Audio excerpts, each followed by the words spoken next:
Selamat berjumpa dengan Ibu di sini. Perkenalkan, nama Ibu Itijar Siti, merupakan salah satu pengajar di SMA Negeri 11 Pandeglang. Pada kesempatan kali ini, Ibu akan membawakan materi mengenai cara belajar efektif. Simak ya baik-baik. Anak-anakku semuanya, bagaimana kabarnya? Semoga selalu sehat, semangat ya dalam melaksanakan MPLS ini. Baik, siswa dan siswi SMA Negeri 11 Pandeglang, tahun ajaran 2021-2022 semoga tetap semangat, tetap sehat, selalu tetap prokes dalam setiap kesempatan. Baik, kita langsung saja. Pada kesempatan kali ini Ibu akan membahas materi mengenai cara belajar efektif, terutama di masa pandemi seperti sekarang ini. Siswa dan siswi semuanya, kita tahu bahwa sejak tahun 2020 lalu, tepatnya bulan Maret, kita sudah melaksanakan pembelajaran jarak jauh. Bagi kalian yang memasuki kelas 10 tahun ini, itu sudah mengalaminya mungkin ketika kelas 9 kemarin ya, baik itu di SMP maupun Sanawiyah. Nah, setidaknya kalian sudah memiliki gambaran bagaimana pembelajaran di masa pandemi dengan menggunakan belajar dari rumah atau pembelajaran jarak jauh. Ya, baik. Untuk kata-kata belajar itu sendiri, belajar adalah merupakan proses ya. Jadi di dalamnya kalian melakukan sesuatu atau mengerjakan sesuatu sehingga kalian memperoleh pengetahuan yang baru. Nanti dinamakan belajar. Jadi dari yang tidak tahu menjadi tahu, dari yang tidak bisa menjadi bisa. Dan belajar ini harus dilakukan dengan sepenuh hati. Bagaimana caranya? Kita akan bahas bersama. Secara umum, Ibu akan memberikan bagaimana tips-tips belajar yang efektif. Yang pertama, yang harus diingat sebelum melakukan apapun kita harus berdoa. Sebelum belajar di kelas maupun di online, itu alangkah baiknya dibuka dengan membaca doa. Apa doanya? Sudah hafal semua? Ya baik ya. Misalnya Robbi zidni ilman warzuqni fahman. Jadi semoga kalian mendapatkan ilmu dan kefahaman ya. Yang kedua, yang harus kalian ingat adalah sebenarnya kalian itu tipikal atau tipe gaya belajarnya seperti apa. Ada 3 yang Ibu tahu mengenai gaya belajar. Yang pertama adalah visual. Untuk visual itu biasanya lebih senang melihat gambar atau lebih senang menulis dengan warna. Jadi dia lebih sukai apa yang dilihat dan lebih yakin dengan apa yang dia lihat. Kemudian yang kedua ada tipikal auditorial. Jadi lebih senang mendengarkan. Jadi lebih cepat menangkap kalau itu didengarkan oleh orang tersebut. Yang ketiga adalah tipe kinestetik. Tipe kinestetik itu biasanya dia belajar disertai dengan gerakan-gerakan, misalkan dengan menghentak-hentakkan tangan, atau mungkin ada yang sambil jalan-jalan atau dengan yang lainnya. Jadi silahkan nanti kenali saya ini tipikal belajarnya seperti apa. Tips belajar yang ketiga adalah bahwa kalian harus merasakan butuh atau belajar itu merupakan suatu kebutuhan, bukan kewajiban. Ketika kalian belajar itu dirasakan sebuah kewajiban, maka itu akan dirasakan berat. Tapi ketika kebutuhan, maka kalian akan mencari. Seperti kita ketika lapar, kita kan lapar nih, kita lapar. Jadi kita mencari apa buat dimakan supaya menutupi lapar kita tersebut. Misalnya kita akan balik ke dapur mengambil makanan yang sudah Ibu siapkan di rumahnya masing-masing, terus kemudian ambil minum. Selanjutnya yang keempat adalah bahwa kalian harus menemukan tempat belajar yang nyaman. Kalau belajar tatap muka di sekolah, mungkin kalian harus duduk di tempat duduk yang nyaman, yang bersih seperti itu ya. Cari di mana kalian bisa lebih masuk untuk belajar. Selanjutnya yang kelima tipsnya adalah bahwa belajar itu sebenarnya nggak perlu terlalu lama, tapi yang penting kuncinya adalah rutin atau rajin. Jadi misalnya hanya setengah jam atau 1 jam, tapi itu dilakukan berulang kali, kemudian besoknya lagi sama seperti itu. Jadi baik ya, yang tadi adalah bahwa tips selanjutnya adalah rutin tapi tidak lama. Maksudnya adalah bahwa belajar nggak perlu terlalu lama tapi sekaligus, tapi intinya dicicil. Jadi sedikit-sedikit tapi sering dilakukan. Misalnya hari ini 1 jam, besok juga sama 1 jam, tapi terus menerus dilakukan berkelanjutan. Jadi tidak belajar di ujung tapi misalkan 5 jam sekaligus, itu mungkin bikin kalian nanti jadi agak kelenger gitu ya, agak terlalu panas nanti otaknya ya. Baik, selanjutnya yang harus kalian lakukan adalah kalian harus bisa membagi waktu belajar. Jadi membagi waktu belajar, misalnya jam sekian kalian harus punya schedule sendiri, jam sekian. Kita akan lanjutkan bagaimana tips belajar selama masa pandemi. Yang pertama adalah kalian harus menemukan ruangan belajar yang tenang dan nyaman untuk kalian belajar.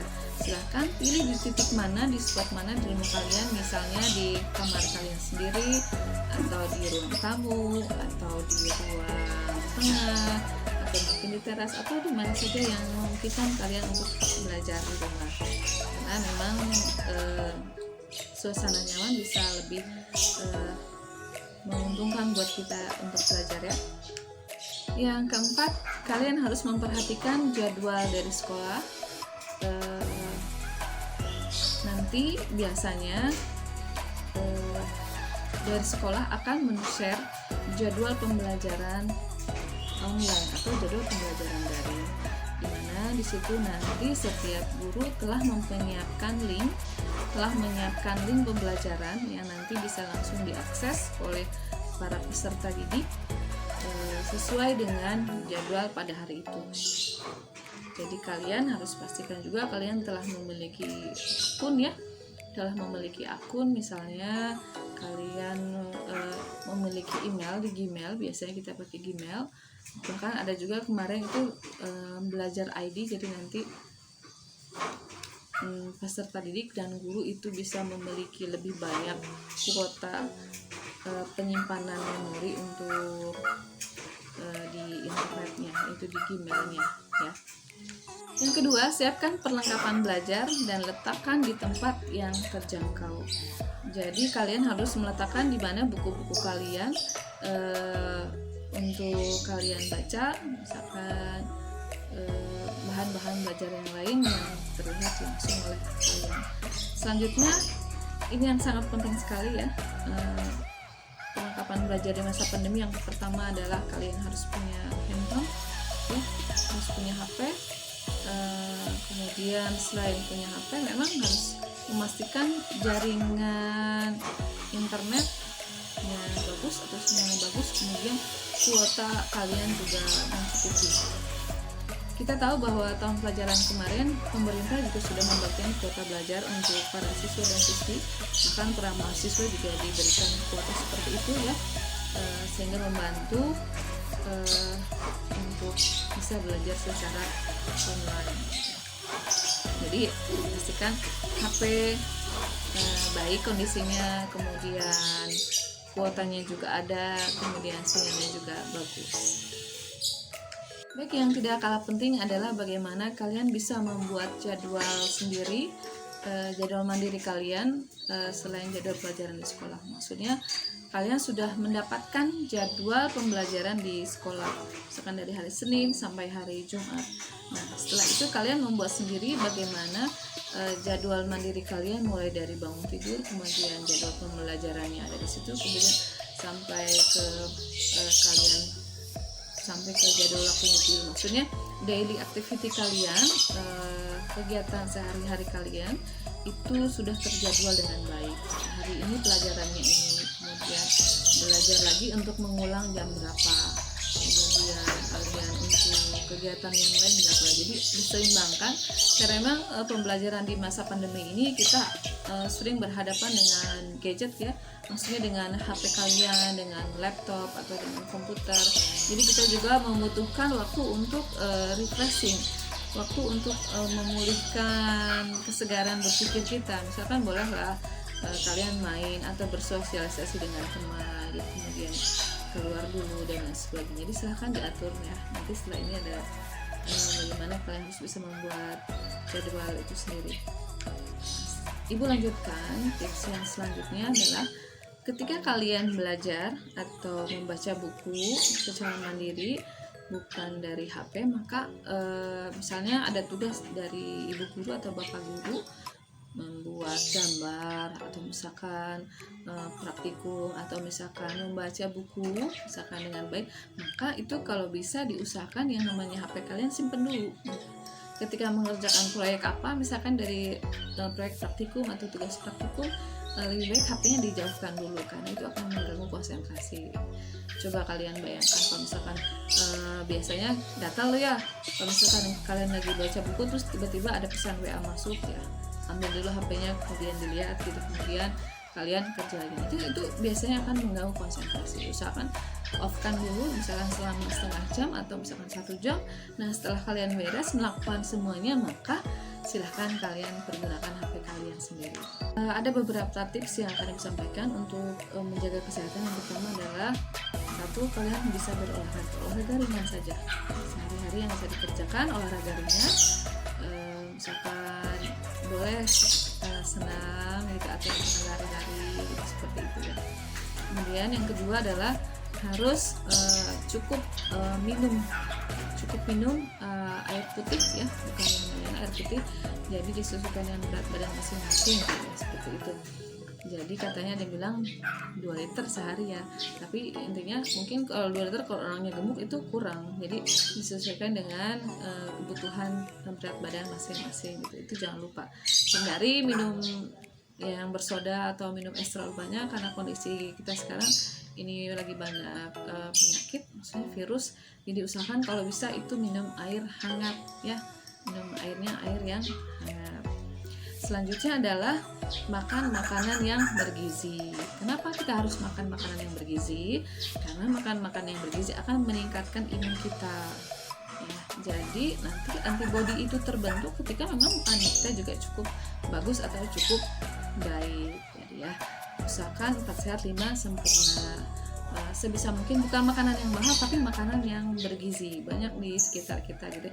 Jangan terlalu banyak mengkonsumsi junk food atau jajanan atau yang banyak mengandung zat warna, pemanis buatan dan lain sebagainya. Yang terakhir adalah jangan lupa bahwa kita harus rajin mencuci tangan, kemudian memakai masker ya, kemudian menghindari kerumunan seperti itu. Jadi dan juga menjaga jarak. Ya, selanjutnya adalah tips yang ke-7, bagaimana kalian itu bisa berdiskusi secara online, baik itu bersama dengan guru atau bersama dengan teman-teman. Bisa menggunakan aplikasi online belajar atau mungkin chatting ya. Misalkan ada hal-hal yang tidak dimengerti, itu silakan ditanyakan di grupnya. Biasanya ada grup-grup kelas, ada grup-grup WA. Misalkan kalau gurunya menggunakan aplikasi Google Classroom bisa ditanyakan di situ. Atau mungkin yang lebih simpel biasanya menggunakan Telegram atau WA. Silahkan berdiskusi dengan temannya hal-hal yang tidak dimengerti mengenai pelajaran-pelajaran yang telah dilakukan pada hari itu. Jadi langsung ketika ada tugas, misalkan ada yang tidak mengerti, langsung berdiskusi dengan teman, apalagi tugasnya kerja kelompok. Atau langsung bertanya dengan gurunya mengenai hal-hal yang tidak dapat dimengerti pada pelajaran tersebut di hari itu. Baik anak-anakku semuanya, untuk proses yang akan kalian alami atau akan kalian jalani selama pembelajaran dari ini adalah bahwa sepertinya memang kita masih akan merasakan pembelajaran secara daring atau pembelajaran jarak jauh, karena kondisi pada saat ini itu lebih kita harus lebih berhati-hati dan menjaga diri dengan baik karena keselamatan kita lebih penting ya, keselamatan semuanya lebih penting, nyawa itu lebih utama. Yang kedua, bahwa semua mata pelajaran nanti akan mempunyai link seperti yang dijelaskan di awal tadi. Jadi nanti linknya bisa diakses oleh siswa sesuai dengan waktu yang telah ditentukan dalam jadwal pelajaran yang nanti akan di-share di oleh sekolah ya, seperti itu. Yang ketiga, bahwa tugas-tugas yang harus kalian selesaikan atau yang telah diselesaikan itu nanti diserahkan juga secara online. Biasanya nanti tugasnya bisa difoto terus kirimkan langsung lewat WA atau lewat Google Classroom atau lewat Telegram. Itu biasanya tergantung dari kebiasaan gurunya atau gurunya menggunakan apa. Selain itu juga nanti